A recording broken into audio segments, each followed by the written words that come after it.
Hello, everybody. This is Anna Karenina by Leo Tolstoy. Part 2, Chapter 18. Vronsky, though absorbed by his passion, changed in no way the outward course of his life. He kept up all his social and military relations. His regiment filled an important part in his life, in the first place because he loved it, and still more because he was extremely popular.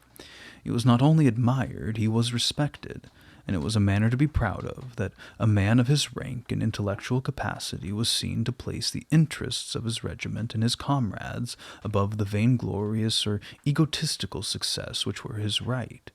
Vronsky kept account of the feeling which he inspired, and felt called upon in a certain degree to sustain his character. Of course, he spoke to no one of his passion.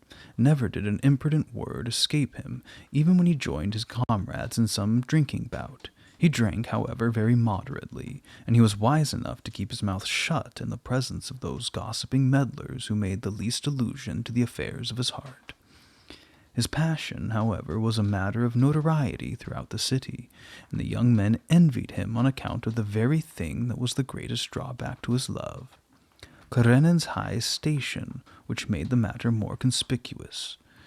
The majority of young ladies, jealous of Anna, whom they were weary of hearing always called the just, were not sorry to have their predictions verified, and were waiting only for the sanction of public opinion to overwhelm her with their scorn.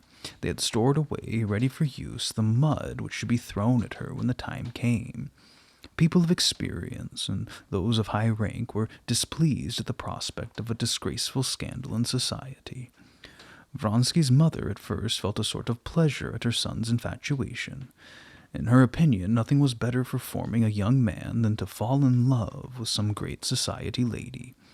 And moreover, she was not sorry to find that this Madame Karenina, who seemed so entirely devoted to her boy, was, after all, only like any other handsome and elegant woman.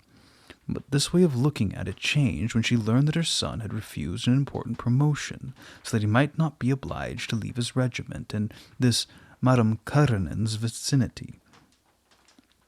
Moreover, instead of being a brilliant and fashionable flirtation, such as she approved, it was turning out, as she learned, to be a tragedy, after the style of Werther, and she was afraid lest her son should allow himself to commit some folly.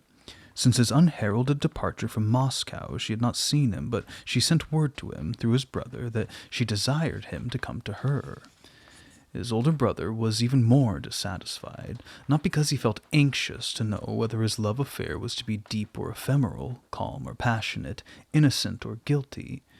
He himself, though a married man and the father of a family, had shown by his own conduct that he had no right to be severe, but because he knew that this love affair was displeasing in quarters where it was better to be on good terms, and therefore he blamed his brother. Vronsky, besides his society relations and his military duties, had yet another absorbing passion: horses. The officers' races were to take place this summer. He became a subscriber and purchased a pure-blood English trotter. In spite of his love affair, he was extremely interested in the results of the races. These two passions easily existed side by side, and he needed some outside interest to offset the violent emotions which stirred him in his relations with Anna.